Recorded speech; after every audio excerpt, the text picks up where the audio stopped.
Berapa sih nilai terjelek yang pernah kamu dapat? Teman-teman, aku mau lempar pertanyaan nih. Berapa nilai terjelek yang pernah kamu dapat? Wah, pasti bakalan beragam ya jawabannya. Mungkin ada dari kamu yang pernah dapat nilai paling jeleknya 50, 60, atau mungkin ada yang pernah dapat 40, 30, atau bahkan 0, ya nggak? Teman-teman, kalian nggak sendiri kok. Aku pun pernah mengalami hal yang sama. Waktu itu, aku masih kelas 9 SMP, dan aku mendapat nilai 0 di ujian harian dadakan pelajaran matematika. Dan guruku waktu itu memang terkenal disiplin, jadi ujian itu harus dikerjakan di buku tulis khusus ujian. Kalau enggak, nilainya bakal dikurangi 2 poin. Nah, sialnya nih waktu itu aku lupa nggak bawa buku ujian.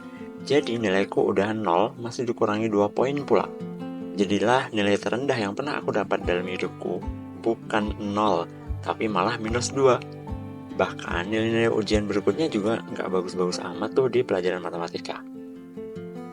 Waktu itu aku memang sempat malu guys, tapi makin kesini aku makin sadar bahwa memang aku nggak punya minat dan bakat di pelajaran matematika. Ya walaupun memang pastinya kemampuan itu bisa dilatih ya guys, tapi yang namanya udah nggak minat, jadi nggak bakalan bisa serius aku mendalami matematika. Intinya, semakin kesini aku semakin sadar bahwa nilai jelek itu bukanlah akhir dari segalanya. Ketika kita dapat nilai jelek, bukan berarti kita bodoh. Aku yakin Tuhan udah ngasih kelebihan tertentu di masing-masing orang. Buktinya, aku alami juga guys. Meskipun nilai matematikaku akhirnya nggak bagus-bagus amat, tapi nilai sosial dan bahasa asingku bagus banget. Sehingga bisa ngangkat nilai akhirku di SMP.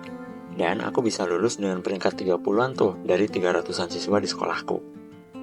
So, kalau kamu juga pernah ngalami, atau malah sekarang lagi ngalami dapat nilai jelek, jangan down guys, terus belajar sampai titik akhir. Kalau kamu memang udah berjuang ekstra keras dan tetap mentok nilainya, mungkin kamu kayak aku guys, punya bakat dan intelijensia di bidang lain. Itu yang mesti kamu temukan dan kamu jadikan sebagai keunggulan kamu.